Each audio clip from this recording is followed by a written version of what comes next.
Emily Harper was 32 years old and still believed people were mostly good.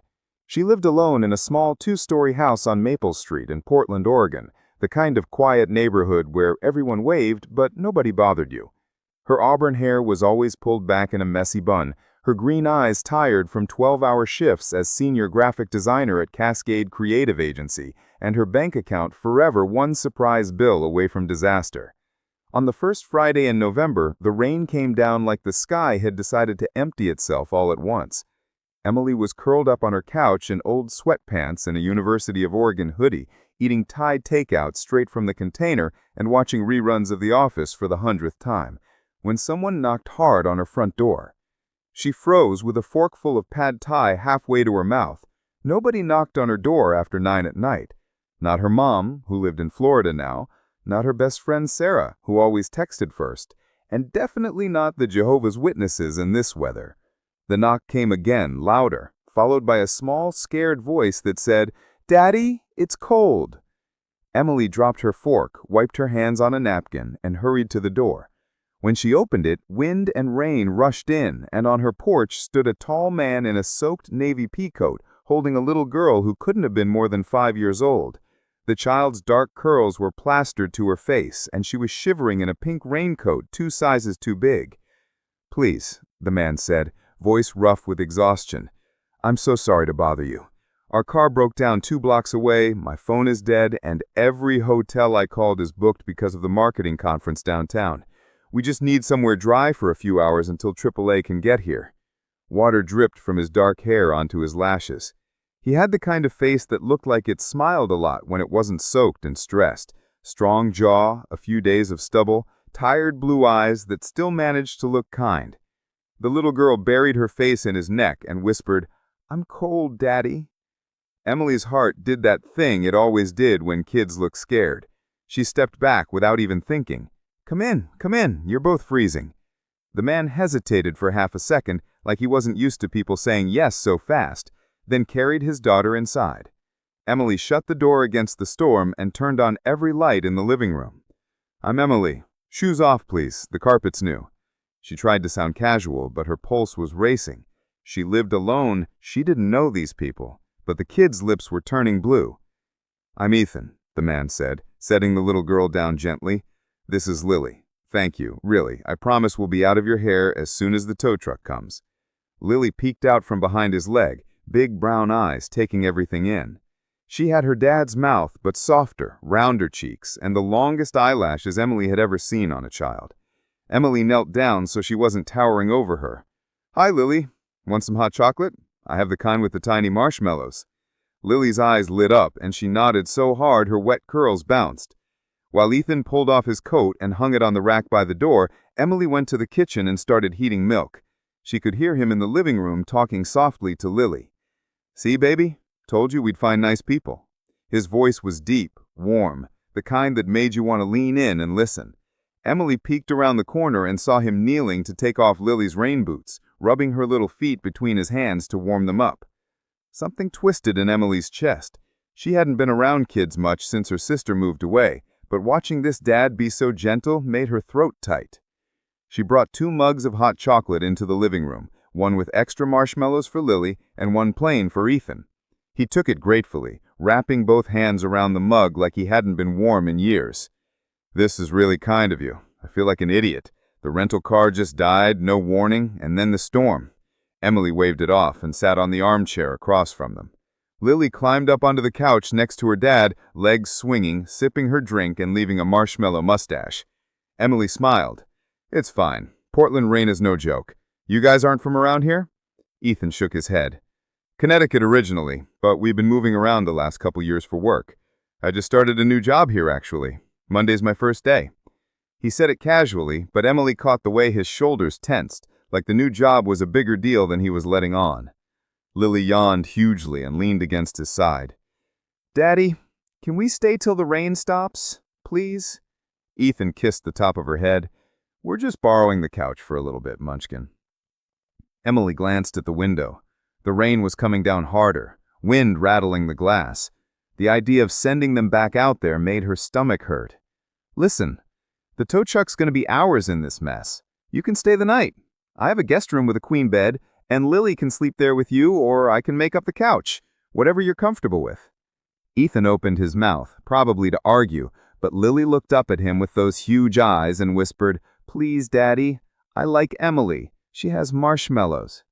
Ethan laughed, a low, surprised sound, and ran a hand through his wet hair. "Okay, thank you. Seriously, I owe you."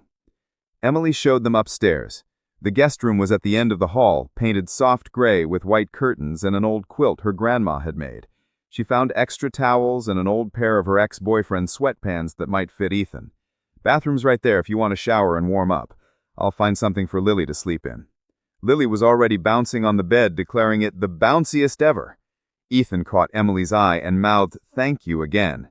She just smiled and backed out to give them privacy. Downstairs, she cleaned up her Thai food and tried to calm her racing heart. She had a stranger in her house, a ridiculously attractive stranger with a 5-year-old who called marshmallows tiny clouds. This was how true crime podcasts started, but something about Ethan felt safe. Tired, yes, stressed, definitely, but safe. She made up the couch anyway, just in case, then changed into fresh pajamas and sat on the bottom steps listening to the muffled sounds upstairs. Water running, Lily's giggle, Ethan's low voice reading a bedtime story about a brave little fox. An hour later, Ethan came downstairs in the borrowed sweatpants and a plain white t-shirt that Emily definitely didn't remember leaving in the guest room. His hair was damp from the shower, pushed back from his face, and he looked younger without the worry lines. "She's out cold," he said softly. "Didn't even make it to the end of the book." Emily smiled and gestured to the couch. "Want some tea or something? I have decaf." He nodded, looking relieved to not be alone with his thoughts. They ended up sitting on opposite ends of the couch with mugs of chamomile, the TV on low for background noise. Ethan told her little by little how his mom had died in a car accident when Lily was 2, how he'd been climbing the corporate ladder in New York until he realized his daughter barely knew him, how he'd taken the new job in Portland because it came with better hours and the chance to finally put down roots. "I start as CEO on Monday," he said quietly, staring into his tea.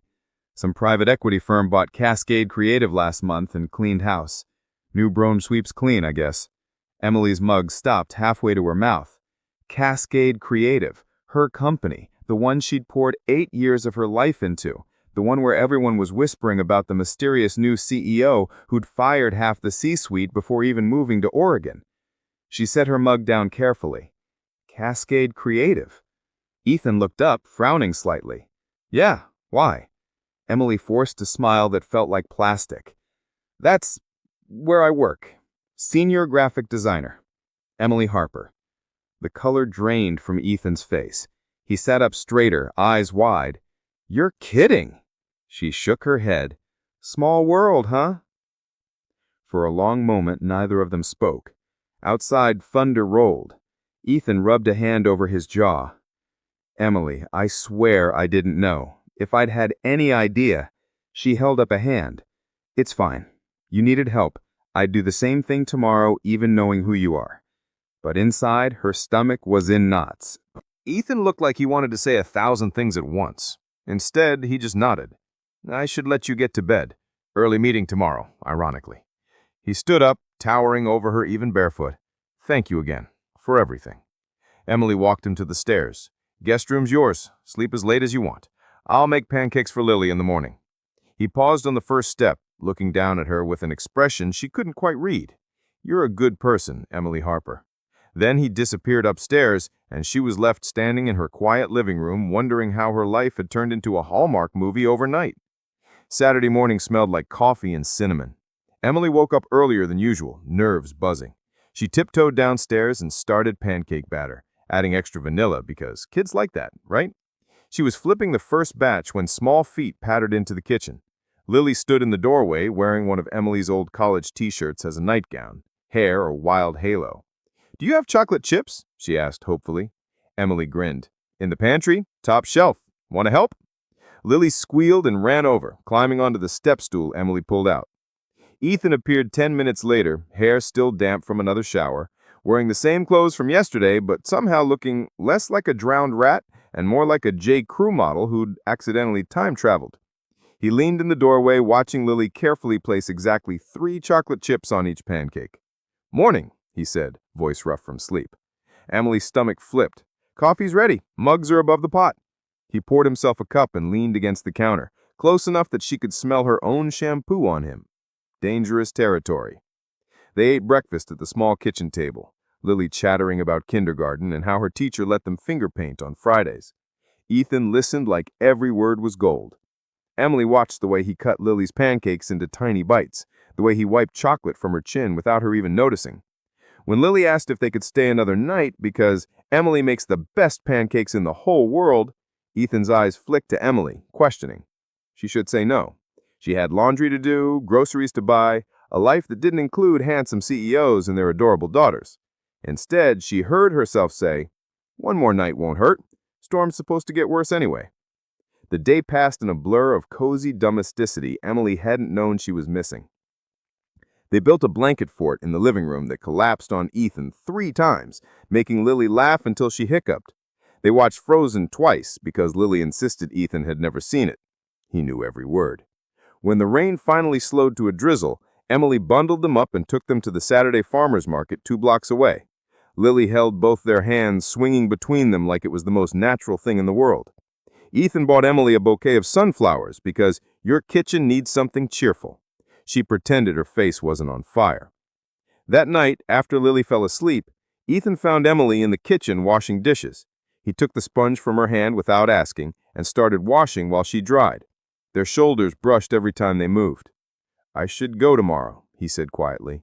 "Find an Airbnb or something until the company apartment's ready."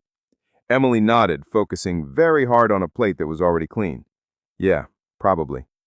Neither of them moved to leave the kitchen. Finally, Ethan set the last dish in the rack and turned to face her. Emily. She looked up. His eyes were impossibly blue this close.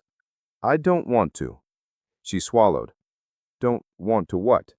He took one small step closer. "Leave." Not yet. The air between them felt charged, like the storm had moved inside. Emily's heart was beating so loud she was sure he could hear it. She should step back. He was her boss. Technically, starting Monday. But her feet wouldn't move. Ethan lifted a hand slowly, giving her plenty of time to pull away, and brushed a stray curl from her cheek. "Tell me to stop," he whispered. She didn't. The kiss was soft at first, tentative, like both of them were scared it would disappear if they pushed too hard. Then Ethan made this low sound in his throat and cupped her face with both hands, and Emily forgot how to breathe.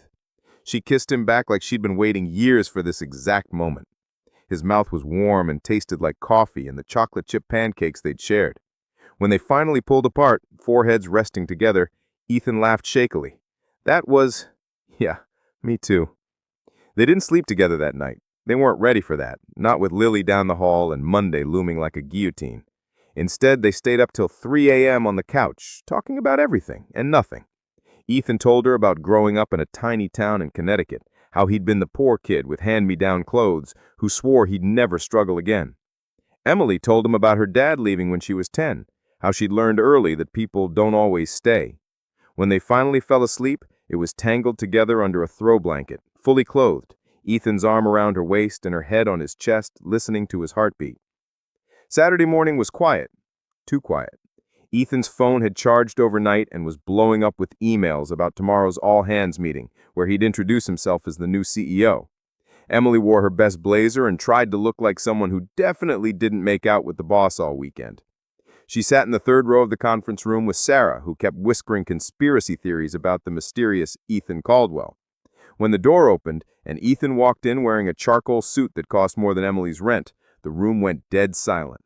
He looked every inch the powerful executive, hair perfect, expression calm and commanding. Then his eyes found Emily's across the room, and for just a second, his mask slipped. He smiled, small and secret, the same smile he'd given Emily when Lily declared Emily's pancakes the best in the world. "Ladies and gentlemen," he began, voice steady, "my name is Ethan Caldwell, and I'm honored to be your new CEO." Emily's heart tried to climb out of her chest. Sarah grabbed her hand under the table and hissed, "Oh my God, he's hot!" Emily just squeezed back and tried not to blush to the roots of her hair. This was going to be complicated. Really, really complicated. But as Ethan started talking about his vision for the company, about creativity and courage, and building something that mattered, Emily couldn't help thinking that maybe complicated was exactly what she'd been waiting for. He crossed the room in 4 strides and stopped just short of touching her. I hated every second of pretending I didn't know you in there. I hated watching you pretend, she whispered back. He glanced at the frosted glass door, then brushed his knuckles across her cheek, quick and secret. Lunch, today. Somewhere nobody from here goes, please. She nodded before her brain caught up. Text me. He smiled, the real one that reached his eyes, and then he was gone, leaving only the faint scent of cedar and the ghost of his fingers on her skin. The text came at 11:47. Meet me at the food carts on Aldrin 12th. I'll be the guy trying not to look like a CEO. Emily spent the next hour redesigning a logo she had already finished twice, seeing nothing but the memory of his mouth. At 12:05, she slipped out, told Sarah she had a dentist appointment, and practically ran the 8 blocks in heels she immediately regretted. Ethan was leaning against the picnic table under a dripping cedar tree, suit jacket slung over one arm, tie gone, white shirt sleeves rolled up. He looked younger, almost nervous. When he saw her, his whole face changed. He met her halfway and pulled her into a hug that lifted her shoes off the wet pavement. God, I missed you, he murmured into her hair. 24 hours felt like a month. She laughed against his chest. You're ridiculous. They bought Thai curry from the same cart she always used and found a bench under an awning. Rain drummed on the metal roof while they ate straight from the containers like they had on her couch Friday night. Between bites, he told her the parts he hadn't said out loud yet. How the board wanted him to cut 15% of staff in the first quarter, how he had pushed back hard, how he was terrified of failing Lily if he lost this job, how he hadn't slept properly since the accident 3 years ago into the 2 nights in Emily's guest room. Emily listened and felt her heart crack open in places she'd boarded up years ago. When he finished, she set her curry down and took his hand. You're not going to fail her. Or us. I've seen the way you love her. That's not something you can fake. He turned her palm over and traced the little scar on her thumb with his own. And you. What do you need, Em? The nickname undid her. She swallowed hard. I need to know this isn't just some crazy weekend thing for you. Because I don't know how to do casual, Ethan, not with you. Not after watching you read Lily the Fox story with different voices. He brought her hand to his mouth and kissed the inside of her wrist. Nothing about this is casual. I'm 36 years old. I have a daughter who now thinks you hung the moon, and I've been half in love with you since you handed me that mug of hot chocolate with tiny marshmallows like it was the most normal thing in the world to save 2 strangers in the storm. I'm not going anywhere. The rain slowed to a drizzle. Somewhere, a food cart guy started playing old school R&B. Ethan stood, pulled her up, and slow danced with her right there on the wet pavement, shoes squishing, containers abandoned on the bench. Emily rested her cheek against his chest and let herself believe, for the length of one song, that maybe happy endings weren't just for movies. The next 6 weeks were a master class in secrecy and longing. They never took the same elevator. They never left the building together. Ethan started scheduling one-on-one creative check-ins with the design team so he could close his office door and kiss Emily until they were both breathless and late for their next meeting. He kept the spare tie in his desk drawer because she had a habit of pulling the knot loose when she kissed him hello. At night, he and Lily moved into a sleek company apartment in the Pearl District, all glass and hardwood and echoey emptiness. Every Thursday, Lily had kindergarten enrichment until 6, and Emily started showing up at 5:55 with a backpack full of dinosaur chicken nuggets and the promise of building the biggest blanket fort Portland had ever seen. They ate on the floor, watched Bluey, and when Lily finally passed out surrounded by 20 stuffed animals, Ethan carried her to bed and came back to find Emily curled on the couch waiting for him. Those nights were slow and careful. They learned each other in whispers in half-lit rooms. He mapped every freckle across her shoulders with his mouth. She learned that he made the softest sound when she kissed the scar just under his left collarbone, a sound that belonged only to her. They never spent the whole night. Emily always slipped out before dawn so Lily wouldn't wake up confused. But every time she left, Ethan walked her to the door and kissed her like he was trying to fit a lifetime into one goodbye. December arrived with freezing rain and Christmas lights. The agency threw its annual holiday party at the Nines Hotel, black tie open bar, the kind of event where everyone pretended they weren't terrified of impending layoffs. Emily wore a backless emerald dress she couldn't afford and spent 20 minutes psyching herself up in the mirror. Sarah met her in the lobby and immediately handed her champagne. You look illegally hot. If the new CEO doesn't notice, I'm filing a complaint with HR.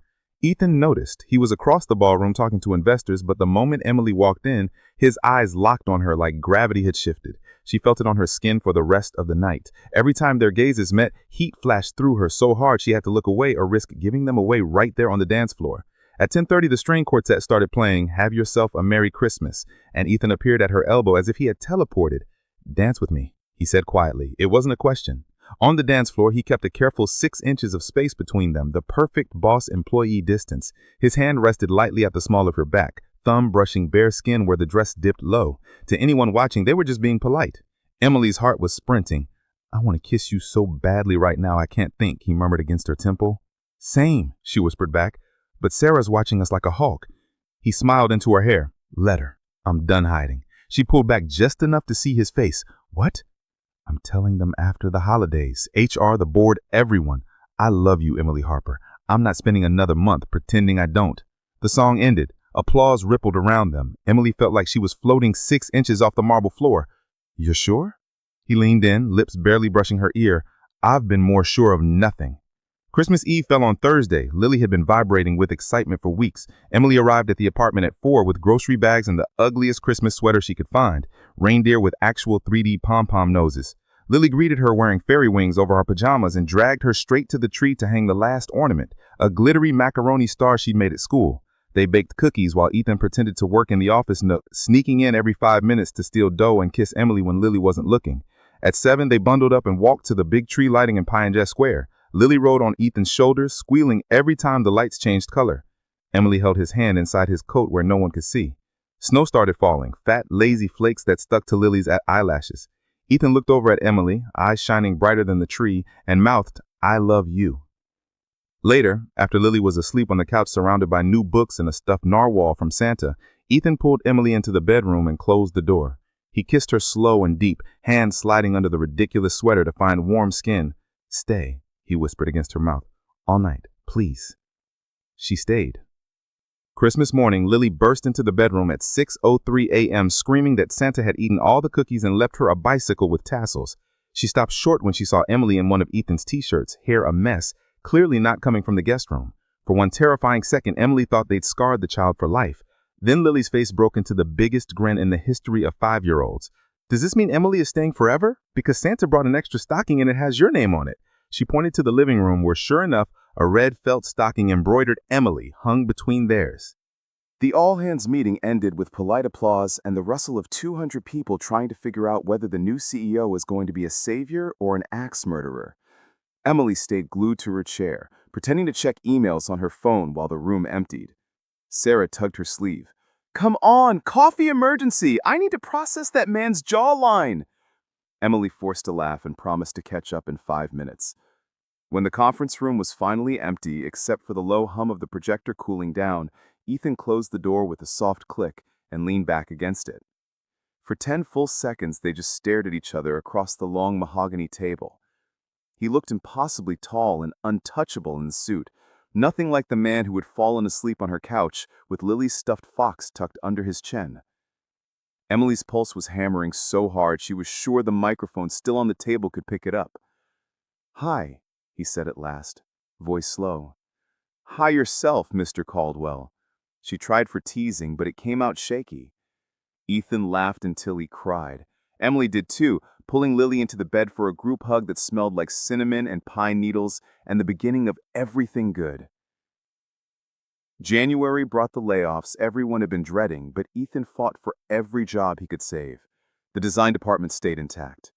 Rumors flew about why. Nobody guessed the real reason was the senior graphic designer who sometimes fell asleep on the CEO's couch with his daughter tucked under one arm and his heart under the other. On Valentine's Day, he took them to the coast. They rented a tiny cedar cabin outside Cannon Beach, the kind with a fireplace and a porch that faced the ocean. Lily spent the weekend convinced the Haystack Rock was a sleeping dinosaur. Ethan cooked spaghetti while Emily and Lily made an absolute mess with construction paper hearts. That night, after Lily was asleep, Ethan led Emily out to the porch wrapped in a blanket. The stars were ridiculous, scattered like someone had spilled diamonds across black velvet.